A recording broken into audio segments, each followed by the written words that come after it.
Good morning, friends, and welcome. Please stand and let's start by walking in place, getting the energy moving in the body. We can say out loud, I am awake and ready. I am awake and ready. I am awake and ready. I am awake and ready. I am awake and ready. Let's say a prayer together. Heavenly Father, Divine Mother, friend, beloved God, great masters, Jesus Christ, Babaji Krishna, Lahiri Mahashai, Swami Shri Yukteswarji, beloved Guru Deva, Paramahansa Yogananda Ji, saints of all religions, we bow at thy feet. Divine Mother, we open our hearts to thy love, to thy care, to thy guidance. We know that you are with us. We bow at thy feet in gratitude and love and devotion to thee. Om Shanti Shanti. Let's hear Swamiji now with good morning and then a brief talk by him.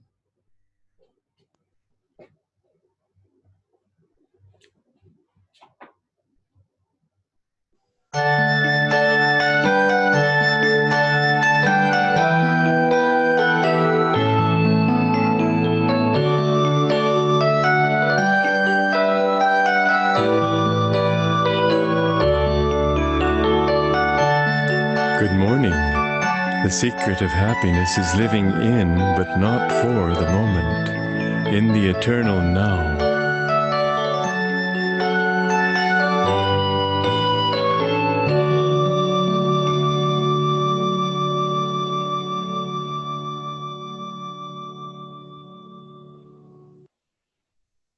The more people act in this way to transmit the divine love to others, the more that love blesses them and expands to everybody. Impersonal love is divine love, and many people think that impersonal love means cold love, but it's not that at all. It's much more loving.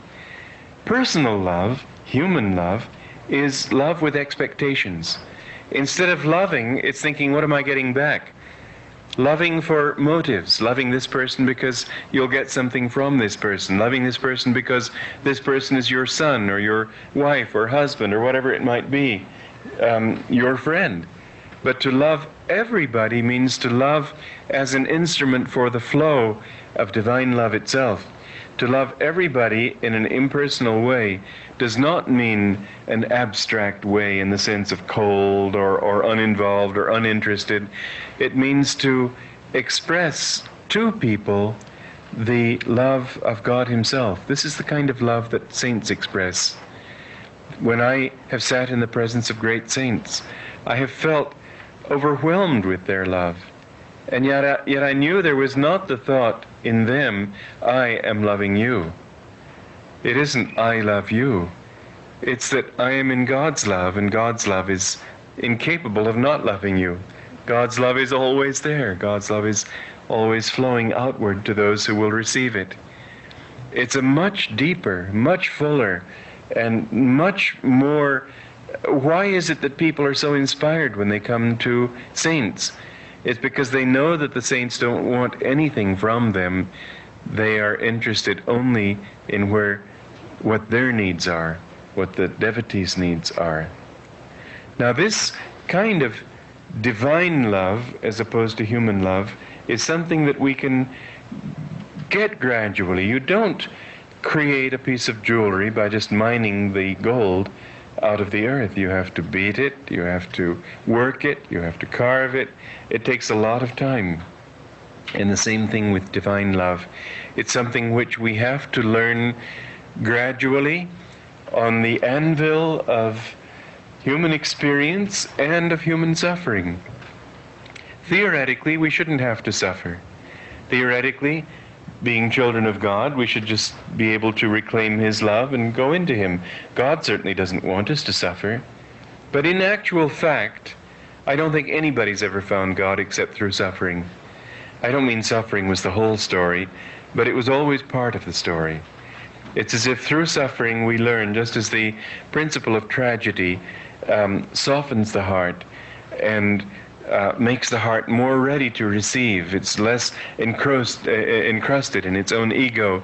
The result of tragedy is catharsis. You become cleansed. And what do you become cleansed of? Ego, selfishness, personal ambition. You begin to feel that, no, I'm not important. I'm just a part of something greater. People who have gone through tragedy and learned the lesson of tragedy, these people are people who are purified, people who are soft, people who are open to receive. And until you stop singing your own song and making a loud noise all the time and saying, listen to me, you won't be able to do the listening. We need to be able to offer what we do to God, but also to sit and listen for His answer. I have to say that the sufferings that I've gone through, and we've all gone through them, I'm certainly not going to say mine are greater than yours, but I do have to say this, that they have been the most spiritually important times of my life. They have been the times from which I have gained the most. And in a very real sense, I have to say that they are the things for which, the experiences for which, I am the most grateful. I'm happy for the good times, I'm happy for all the lovely associations and so on, but I'm grateful particularly for the lessons that I've learned. And those lessons have come through pain. The heart needs to be beaten in order to become soft enough to be able to let those walls around it tumble down and let the rays of God's light come in. The ego is a strong rock wall around yourself that protects that self from any pain, that says, no, you're not going, it's always defensive. You're not going to touch me. You're not going to hurt me. You're not going to take from me. You're not going to impose on me. You're not going to get ahead of me.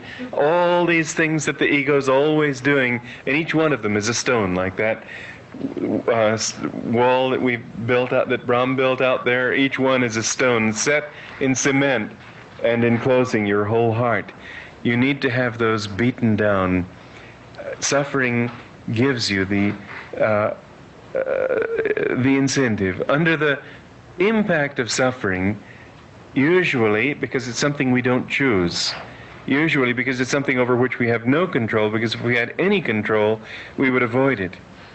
And therefore, when it comes, we somehow aren't in that mode anymore of thinking, what can I do? Or we have to pass beyond that mode. And suffering, if it's big enough, brings us to that point where we feel ourselves totally helpless. And in that helplessness, we feel open. In that openness, we can receive the light and the grace. And it's that alone which can change us. You won't really change by constantly affirming with the ego, like Kuei, every day and in every way I'm getting better and better, and so on. Up to a certain point, yes, it'll help. But that will help much more, which opens you up to allowing God to love you. It's really with His love that you can learn to love. Good morning again, friends. This is such an important topic and so wonderful to hear Swamiji's words on it. He wrote a wonderful song, "All the world is my friend when I learn how to share my love, when I lift up my hands and smile, when I live from above." And this is how we should live. When we go inside and we feel the joy and the love and the light and peace of God, then we share it with others. Our first friend is God, is Divine Mother. Master had that beautiful prayer that we say all the time, Heavenly Father, Divine Mother, friend, beloved God. Divine Mother, the Heavenly Father is our friend and our closest friend. And then we too, we are their friends. I remember at the beginning of Ananda, the monastery was called Friends. of God, that we have chosen to be the friends of God. God, it befriends us, but we also have to befriend God. Then beyond that, there are our Guru Bhais, our brothers and sisters in God. And so we are embraced, and we embrace our Guru Bhais as well. And then beyond there, of course, our family. And then the whole world, everyone around us. We try to take the energy of love that we have, as Swami Shri Yukteswarji said, you can't take one step on the spiritual path without opening the heart, without the natural love that is wanting to flow from you into others. And I remember when I first came to India, I'm a very open, friendly person, and American culture is that way. And when I would walk, I'd see someone who would walk by them. I would just never think of not saying anything. I said, oh, good morning, and oh, hello. And no one spoke to me, no one. There was always looking the other way or looking down or trying to raise a head. And I didn't really understand that. I mean, it felt like people were fearful. Who is this person? What does she want from me? And that's the way most people are in life. They're afraid to open. They're afraid to say hello. They're afraid to befriend others. And I'm not saying a personal friendship, a personal feeling. I'm saying something that's more impersonal. I remember when I lived in Italy, and I'm sure times are definitely changing now, but I lived there for 7 years, and the typical greeting there was kissing you on both cheeks. I went through that for a long time. People kiss you on both cheeks every time they saw you. And that was pretty personal. And in America, everyone hugs you. And so you get to hug, hug, hug. And that was pretty personal as well. I was so happy to come to India and say namaskar. It was just such a wonderful feeling that my soul greets your soul. And this is what we mean, that in friendship and thinking of others, that our encouragement, our support, our energy, it should be uplifting our vibration, even if we don't say anything to a person, if we don't speak to them, but there should be a friendly, a warm vibration that's coming through, that's touching the hearts of everyone around. And this is what we saw in Swami Kriyanandaji. He was everyone's best friend. If you ask people at Ananda, who was your best friend? Swami Kriyananda. He was the most supportive, the most encouraging person I ever knew. And he was, I remember one time we were singing, and the singing group wasn't that good. This was years back in Italy. We would sing on the corners, street corners in front of the churches, and various places that we would sing. And I think there were about 6 or 8 of us in this group. And Swamiji was there. Many times he was there to listen to us and support us, really. And so I remember one time, it didn't sound very good. And so we asked him afterwards, so Swamiji, how was the music? And I mean, he could have said easily, it didn't work. But he said, you looked like angels. And you just had to love that encouragement and support, that he was always there to give that to you. I remember another time there was a person who was a bit, he went to visit Swamiji for an interview, a counseling session, and he was a bit inebriated. And Swamiji knew the person had trouble drinking, and Swamiji just talked with him, just normal. And then he said later he could hear the person leaving, running into the bushes and the branches of the trees and stumbling around out back. And they finally made it out. And Swamiji said, I never said anything to him. I just prayed for him. And that's the thing. He was just always wanting the best for you. Wherever he went, he made friends. Here in India, when you go through the malls and purchase this or that or whatever. He was everyone's friend. He would talk to the chef at the restaurant. He would talk to the storekeeper. He was always thinking people first. At Ananda, it's people are more important than things. And there's a wonderful story that I love about Swamiji that really is something we should think about, because I think people in general always think of the cost. You know, is this, if I get this, is it going to be cheaper? Or don't get it from him. I'll get it from this person because it's cheaper. It's always about the cost. But think about friends. There's no price to really a good friend. I remember my mom came to Ananda in America years back, and she said, gosh, if I had one friend like you have here, I'd be so happy. I said, Mom, it's a spiritual family. We all help each other. We're all friends. And so then Swamiji went to buy a comfortable chair for his home. And he went with someone. This was in Italy. And so they went to the store that they normally went to, because this man was Swamiji's friend. And so Swamiji liked a particular chair. He said, okay, well, let's get this chair. And the fellow who was with him, the Ananda fellow who came with him, he says, oh, well, Swamiji, this chair is a little bit expensive. Let's check around. And Swamiji didn't really want to check around, but he says, oh, okay. So they went to another store, and there was the same chair.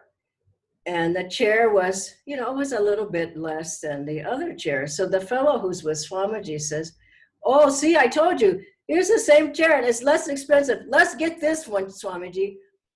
And I think about this all the time. Swamiji said, no, but the other man is my friend. And so what is a little bit more if the other man is my friend? And the fellow who was with them, he learned a big lesson, that it's not always about money and price. It's about people. What do people need? What can I give? How can I help? How can I be encouraging? How can I be supportive? And the people who we're working with, the people who help us, our team that we're working with, the people who help us in our homes, how can we help them? How can I uplift their spirit? It's not, oh, you're beneath me, oh, but my team is all under me and there's 300 people. No, it's how can we befriend and how can we uplift one's spirit? And this is what I think I learned almost the most from Swamiji, was how people are more important than things. And so, of course, they did go back and they got the other chair. And I remember another lovely, lovely experience with Swamiji that, you know, sometimes, you know, he wanted to do things and some of us, you know, we would go, but we couldn't afford to do everything that he wanted to do. I mean, we go on a boat ride, we go for a restaurant, for dinner or whatever. And he was always like, just come, I'll take care of whatever you can't take care of. I'll take care of it. I just want to be with you. And it just was so touching. And I remember one time we went to a gallery and there was an artist that Swamiji really liked his artwork. And we went to the gallery and the artist was there. And then we were getting paintings for Ananda Village, for Crystal Hermitage, like the heart and soul, you could say, of Ananda. And Swamiji loved those paintings. He said, oh, God, this is so beautiful. And look at this one. They were all, you know, beautiful gardens and sea scenes and flowers. And so we were just racing around looking at all the beautiful paintings. And he said, oh, let's get this one and let's get that one. And there were 6 or 8 of us. And then he said, but no, you all should get paintings too. And why don't you get a painting? And everyone was going, oh gosh, I don't know if I could afford a painting. So they said, no, everyone should get a painting. And so everyone went and they got what they could get. And I'll show you, my painting was about this size. It was this tiny painting because that's all I could get. And but Swamiji was so thrilled. These were the most beautiful paintings I've ever seen as well. So then he went around, oh, let me see your painting, and let me see your painting, and let me see your painting. And Dhyana, let me see your painting. And I showed him the painting. He said, that's nothing. That's not a painting. You can't even see it. I said, Swamiji, I'll get a big frame for the painting. And he said, you can't buy that small thing. He said, get a real painting. And he said, just put in what you can and I'll do the rest. And he told everyone, get what you can, pay what you can, and I'll help you. And he was always, always, always thinking, how can I help you? How can I be a better friend? How can I share God's love and joy with you? And it was just very touching that way. I remember a boy who came over to Swamiji's house because when Swamiji was older, he had many troubles with his body. And this fellow, we knew of him. He worked at a local place, and he did foot rubs and things like that. And so we asked him if he would come and give Swamiji a massage, because Swamiji was just coming off the plane, and he was elderly. And so the fellow came, and it's a very touching story. And he gave Swamiji a massage, and Swamiji afterwards, he said, well, you don't even have a table. Where's your table? Because he had to massage Swamiji on the bed, and so he was bending down, and and it wasn't that comfortable, I'm sure. And Swamiji said, well, you don't have a table? And the fellow said, no, Swamiji, I can't really afford a table. And then Swamiji said, well, I'll get you a table. I mean, God, just think, he doesn't even know the guy. The guy who meets him the first time, he says, come back and tell me how much it's going to cost, and I'll help you. And the fellow says, no, Swamiji, don't, please don't. I just won't be able to accept it. And Swamiji went on and on. No, if you're doing massage, you need a table. How are you going to do a massage without a table even? The guy had never had a table. And so he comes back the next time. He says, oh, Swamiji, I'm so sorry that, it's more expensive than I thought it would be, because he had given him a price at the beginning. And Swamiji said, I don't care what the price is. You need a table. I just loved it. His thing was not about the cost. And I think we have to learn that. Oh, how much is it going to cost? Oh, it's going to cost. Oh, I'm not going to get that because it costs too much. And Swamiji said, I'm getting the table. And he got that fellow the table. Honestly, he didn't know him. And one of our people was there when the little fellow left Swamiji's house. And he just said, he was an orphan. And he said, I have never known any parents, and I always wanted the love of a father. It's such a sweet story, isn't it? And he said, I got that from Swamiji. And it was just very moving how Swamiji just could feel a person's heart and their soul. And as we befriend people, we have to feel, what is the need here? How can I uplift? How can I make someone happy? How can I support them in their time of trouble? What can I do? Instead of, what about me? And I'll end with another beautiful story of one of the acharyas at Ananda. She passed away some decades back, but she was very deep, very sweet. Her name was Paula, and she had cancer. And so near the end, all of her friends, we would go to the hospital. This went on for at least a week or two. And we just went in the room. We just had the last days with her. We would meditate, we'd read from autobiography, we'd talk with her, we'd have sweets. She said, I don't have to worry about anything now, no dieting, and I can have as many sweets as I want. So we'd bring in chocolate and ice cream, and it was a going away celebration, really. It was so dear. But what touched me the most was when she got near the end, there, she said, now I want to call people. I want to call everybody who I ever had a difficult time with. I ever had maybe an argument or some misunderstanding, or people who don't like me, or people I didn't like, or I want to call them and I want to talk with them. And I want to tell them how much I love them and that I'm their friend. We just couldn't believe it. I mean, she could barely even by then talk. I said, I want to call them. And we were there for those calls when each person just said, oh, it's Paula. I'm leaving soon, but I want you to know that I love you and I'm your friend. It's beautiful. People have so many, I don't like that person, he mistreated me, she said the wrong thing, I'm never going there again, on and on and on. How is it going to be at the end of life? You're going to carry that into the next life and the next life and the next life and the next life?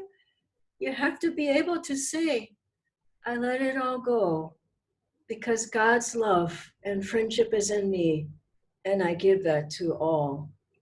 I had an experience where I could, it was a tough thing for me. I could barely let go of a deep pain of someone, from someone. And it took me a long time.